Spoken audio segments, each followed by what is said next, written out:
नमस्कार दोस्तों। भगवान हमारी परीक्षा क्यों लेते हैं? हर व्यक्ति अपने जीवन में परेशान है। हर व्यक्ति के जीवन का सिर्फ और सिर्फ एक ही सवाल है कि भगवान आखिर हमारी इतनी परीक्षा क्यों ले रहे हैं। क्योंकि हर व्यक्ति अपने जीवन में इतना ज्यादा दुखी हो चुका है, वह अपने जीवन से इतना ज्यादा हताश हो चुका है कि उसको सिर्फ और सिर्फ एक ही प्रश्न का उत्तर चाहिए होता है कि भगवान हमारी परीक्षा क्यों ले रहा है। तो दोस्तों, आज की वीडियो में मैं आप लोगों को हर वो बारीक से बारीक बात बताऊंगी जो आप जानने की इच्छुक रहते हैं, या आपके जीवन में आपको ये इच्छा है कि भगवान आपकी परीक्षा क्यों ले रहे हैं, आप उसको सफल करने में सक्षम हो जाए। सबसे पहले तो दोस्तों, मैं आप लोगों को एक बहुत ही अच्छा संकेत बताना चाहूंगी।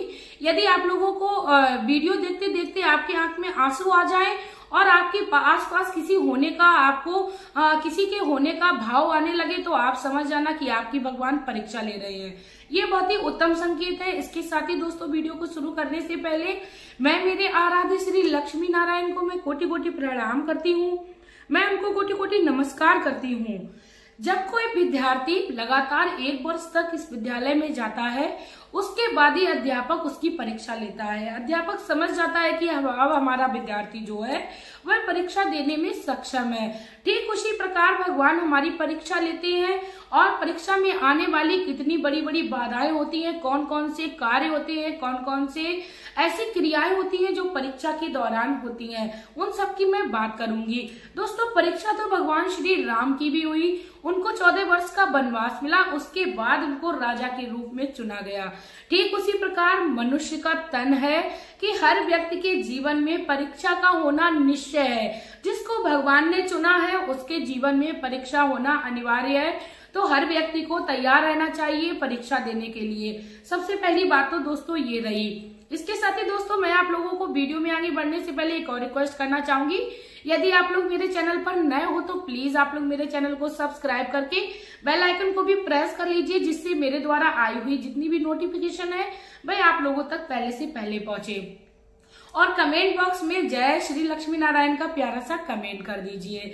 दोस्तों, कहते हैं कि जो भी माया को छोड़कर मायापति के पास जाता है वह भगवान को प्यारा हो जाता है। जब हम किसी मंदिर में लगातार आते जाते रहते हैं तो हमारे जीवन में हमें भगवान का ज्ञात होने लगता है। इसके साथ ही ये कह सकते हैं भगवान हमसे प्रेम करने लगते हैं, क्योंकि जब हम किसी व्यक्ति के साथ ज्यादा समय तक रहते हैं तो हमें स्वाभाविक ही उससे प्रेम हो जाता है। जैसा कि दोस्तों पिछले जमाने में या अभी भी काफी जगह ऐसा चल रहा है कि लड़का लड़की का जो विवाह होता है वो माता पिता की मर्जी से होता है।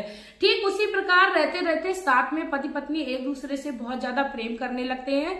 ठीक उसी प्रकार भगवान को भी हमसे प्रेम होता है और वह हमसे परीक्षा लेते हैं और ये देखते हैं कि ये कितना सक्षम हो गया है और ये किस हद तक जा सकता है मेरे लिए। क्योंकि हमारे अंदर भी ये कहीं ना कहीं उत्सुकता होती है कि ये व्यक्ति हमसे प्यार करता है तो हमारे लिए क्या कर सकता है। ठीक उसी प्रकार हमारे जीवन में परीक्षाओं को देते हुए हमें अपने जीवन में सफल होना है। सबसे पहला पॉइंट तो ये है दोस्तों कि जब आप परीक्षा के दौरान चल रहे होते हैं तो आप अपने आप को सबसे ज्यादा अकेला महसूस कर रहे होते हैं। क्योंकि जब हम अपनी समस्याओं को लेके अपने के पास जाते हैं तो हमारे अपने ही हमें ठुकरा देते हैं और हमें उसका सामना करना पड़ता है। कभी कभी तो हमारे अपने हमें उस बात को भी बोल देते हैं जो हमने अपने जीवन में कभी नहीं किया होता है, या हमारे जीवन में हमने उस क्रिया को कभी अपनाया ही नहीं होता है। दोस्तों, कहते हैं भगवान जो है वो परीक्षा लेने के लिए हमारे अपनों को ही चुनते हैं, क्योंकि भगवान स्वयं तो धरती पर नहीं आ सकते हैं। इसीलिए भगवान का जो सूत्र है वह हमारे अपनों से ही जुड़ जाता है। कहते हैं परीक्षा यदि भगवान किसी व्यक्ति की ले रहा है तो उसको अकेले ही भगवान ने चुना है, इसीलिए उसको परिवार से अलग कर रहे हैं। आपको बिल्कुल भी अपने कर्मों को करते रहना है, अपने जीवन में किसी प्रकार की हार नहीं माननी है। कभी कभी व्यक्ति इतना ज्यादा परेशान हो जाता है, परीक्षा इस हद तक हो जाती है कि व्यक्ति अपने जीवन में धन संबंधी परेशानी से भी परेशान होता ही होता है, साथ में अपने शारीरिक रूप से भी परेशान हो जाता है, बड़ी से बड़ी बीमारी लग जाती है। दोस्तों, हो सकता है ये भी एक परीक्षा का बहुत बड़ा सूत्र हो, बहुत बड़ा एक भगवान ने स्रोत बना रखा हो। इसके बाद दोस्तों कहते हैं कि यदि किसी प्रकार के कर्जे से संबंधित परेशानी से हम लोग परेशान हैं तो ये भी एक परीक्षा का कारण हो सकता है। भगवान हमारी परीक्षा किसी भी रूप में ले सकते हैं। जब कोई माँ अपने बच्चे को चलना सिखाती है तो वह काफी बार गिरता है, काफी बार चलता है, उठता है, गिरता है, उठता है, गिरता है। ठीक उसी प्रकार हमारे जीवन में भगवान जब हमारी परीक्षा ले रहे होते हैं तो उठते हैं, गिरते हैं, उठते हैं, गिरते हैं। कभी कभी तो भगवान इतनी तेज से धक्का मारते हैं कि व्यक्ति कुछ समय तक उठ ही नहीं पाता है। तब ऐसे में व्यक्ति का विश्वास जो है वो डगमगाने लगता है। दोस्तों, आपको अपना उस समय विश्वास जो है वो बिल्कुल भी डगमगाने नहीं देना है। आपको उसी समय धैर्य से काम लेना है। यदि आपने उस समय अपने धैर्य को खोके विश्वास को तोड़ दिया तो समझ लेना भगवान आपका साथ कभी नहीं देंगे। आप किसी भी परिस्थिति में आ जाएं, आपके अपनों ने आपको कितना भी उल्टा सीधा बोला हो, आपको वह उस चीज का भी सामना करना पड़ा हो जो कि आप नहीं थे, तो आप ऐसे में धैर्य के साथ रहिए, अपने समय आने का इंतजार करिए और प्रभु वो दिन दूर नहीं है जब आपका समय आएगा। यदि आप सही हो और आप सही मार्ग पर चल रहे हो तो आप अपने जीवन में सफल होंगे, साथ में परीक्षा को भी पास करेंगे और आप भगवान के वह प्रिय जन बन जाएंगे जो आप भगवान के हमेशा ही सानिध्य में रहकर सारे सांसारिक सुखों को भोगेंगे। क्योंकि सांसारिक सुख कभी कभी आम इंसान को भी मिल जाता है। हम लोग कहते हैं कि वो इतना पापी है, उसको सांसारिक सुख मिल रहा है। हो सकता है उसके पुराने जन्म के जो कर्म है वह उसका साथ दे रहे हो। दोस्तों, हर किसी के कर्मों के आधार पर ही उसको फल मिलता है और उस व्यक्ति को सुख भोगना पड़ता है। यदि आपके जीवन में आपको लग रहा है कि आप बहुत ज्यादा शुभ कर्मों को कर रहे हैं, उसके बावजूद भी आपके जीवन में दुख आ रहे हैं, तो आप विश्वास करिए, मेरी इस बात को आप लोग नोट कर लीजिए कि मैंने ये बात आपको कब बोली, आपने ये वीडियो जो है वो किस दिन देखी और आपके जीवन में किस दिन अच्छा दिन आया। आप उस दिन मेरी इस वीडियो को अवश्य याद करें। क्योंकि दोस्तों कहते हैं हर व्यक्ति अपने अनुभव के अनुसार ही बात करता है। हर व्यक्ति अपने अनुभव के अनुसार जब बात करने लगता है तो मान लीजिए कि उसकी 100% बात सही है। और हर व्यक्ति जब गिरा हुआ होता है और उठता है तभी वह इस तरीके की बात करता है। क्योंकि व्यक्ति का यदि संपर्क प्रभु से हो गया तो उसको संसार में कभी कोई हरा नहीं सकता है। और कहते हैं कि परीक्षा देते समय यदि हम किसी भी प्रकार की प्रताड़ना या किसी भी प्रकार की पीड़ाओं से घिर जाते हैं, उस दौरान हम भगवान को जब उल्टा सीधा बोलने लगते हैं तो उस समय हमारे जो पाप है वह उभर कर सामने आने लगते हैं। इसीलिए भगवान को किसी भी प्रकार का हमें दोष नहीं देना है।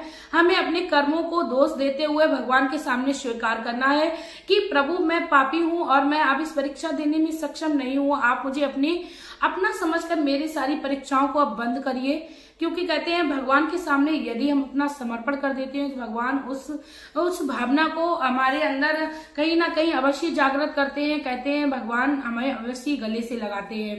ठीक जिस प्रकार कोई बच्चा अपनी माँ से सच बोलता है, चाहे वो कितनी भी गलतियों में हो, तो माँ उसको माफ कर अपने सीने से लगाती है। ठीक उसी प्रकार जब भगवान से हम अपनी गलतियों को मानकर यदि हमारे जीवन में हम उनको स्वीकार कर लेते हैं तो भगवान हमें अवश्य अपनी शरण में लेते हैं। क्योंकि कहते हैं कि कभी कभी परीक्षा लेने के दौरान हमें बड़े से बड़े भयानक स्वप्न का भी सामना करना पड़ता है, या हमें प्रतिदिन ऐसे स्वप्न आने लगते हैं जो हमारे मन को विचलित करने लगते हैं। तो यदि हमारे जीवन में इस प्रकार की कोई समस्या हो रही है तो आप बिल्कुल भी घबराइए नहीं। आप अपने जीवन में कुछ थोड़े से अच्छे से कार्यों को आप चुन लीजिए कि आप अपने जीवन में ये कार्य निश्चित तौर पे करेंगे। भले ही आप 1 सेकेंड के लिए करें, आप अपना नियम बना लीजिए कि मैं दिन में ये कार्य अवश्य करूंगा। चाहे वह कार्य ये हो कि आप सुबह उठते हुए अपने हथेलियों के दर्शन करें, चाहे वह कार्य ये हो कि आप दिन में मात्र एक बार किसी भी अपने आराध्य, चाहे आपके श्री हरि हो, महादेव हो या आपके गुरुदेव हो, जो भी हो उनका आप स्मरण अवश्य करेंगे, मात्र एक बार। इतना कर लेने से आपके जीवन में जो परीक्षाएं हैं वह कम होने लगेंगी और आप उस परीक्षा को देने के लिए सक्षम बन जाएंगे।